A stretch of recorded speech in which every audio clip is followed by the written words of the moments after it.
आज प्रधानमंत्री एक्सपोज हो गए हैं। ये सीधा सीधा प्रधानमंत्री द्वारा किया गया एक भ्रष्टाचार है। उनका भ्रष्टाचार बेनकाब हो गया। कोयले की खदानें बेची हैं, आपने क्या किया है? या एमएलए खरीदे हैं? जब से ये इलेक्टोरल बॉन्ड स्कीम 2017 में लाई गई थी, उस वक्त वित्त मंत्री माननीय अरुण जेटली जी ने इसका बहुत बौद्धिकरण करने की कोशिश की। He tried to intellectualize it a lot and justify it. लेकिन हमने तब से उसका विरोध, पुरजोर विरोध, हर मंच से बार बार, इस मंच से तो कई बार करते रहे। हमारी क्या आपत्तियां थी? हमारी आपत्तियां बहुत स्पष्ट थी कि यह अपारदर्शी है, इससे भ्रष्टाचार को बढ़ावा मिलेगा, इससे काला धन सफेद हो जाएगा, इससे जो रूलिंग पार्टी है, जो सत्तारूढ़ दल है, सारा लाभ उसको मिलेगा और एक ऐसा अनकहा अनदेखा रिश्ता स्थापित हो जाएगा सत्तारूढ़ दल का और कंपनियों का। जो कंपनियां इन इलेक्टोरल बॉन्ड्स को खरीदेगी, उनको क्या लाभ दिया जाएगा? ये तमाम सवाल हम इस मंच से बार बार उठाते रहे। अब जो 95% इलेक्टोरल बॉन्ड्स का पैसा एक पार्टी यानी कि भारतीय जनता पार्टी को मिला, हम भी ये जानना चाहते हैं, देश भी ये जानना चाहता है कि उसके एवज में आपने क्या हवाई अड्डे बेचे हैं, आपने क्या कोयले की खदानें बेची हैं, आपने क्या किया है? या एमएलए खरीदे हैं, या नए सूट सिलवाए हैं? ये जानने का हक हम सबको है। या नए हवाई जहाज खरीदे हैं? हमें नहीं मालूम आपने क्या खरीदा।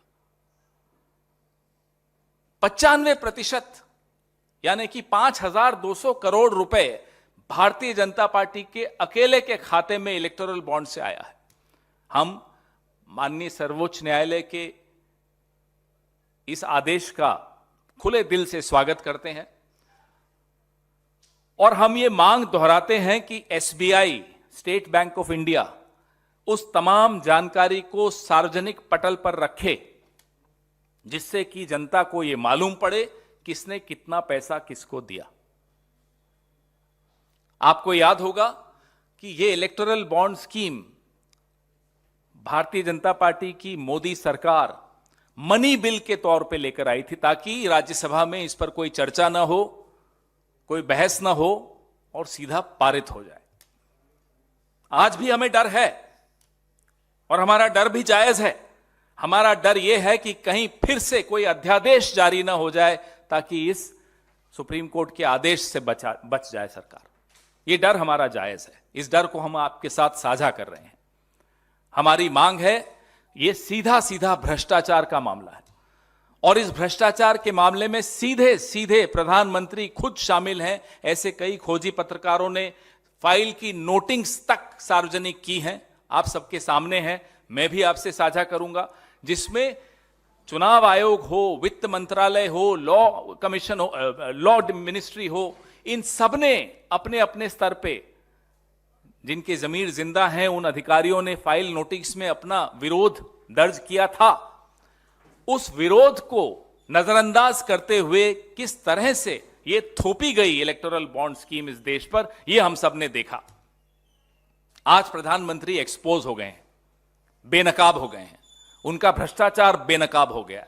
ये भ्रष्टाचार, मैं कहूं बचते हुए कह दूं कि भाजपा का भ्रष्टाचार है, ये इलेक्टोरल करप्शन है, ये सब मुझे लगता है लाग लपेट की बात होगी। ये सीधा सीधा प्रधानमंत्री द्वारा किया गया एक भ्रष्टाचार है जिसको कानूनी जामा पहनाने का प्रयास किया गया। मनी बिल लाकर आपने मनी का इंतजाम कर दिया विधायक खरीदने के लिए, कोयले की खदान देने के लिए, हवाई अड्डे देने के लिए, अपने मित्रों को उपकृत करने के लिए।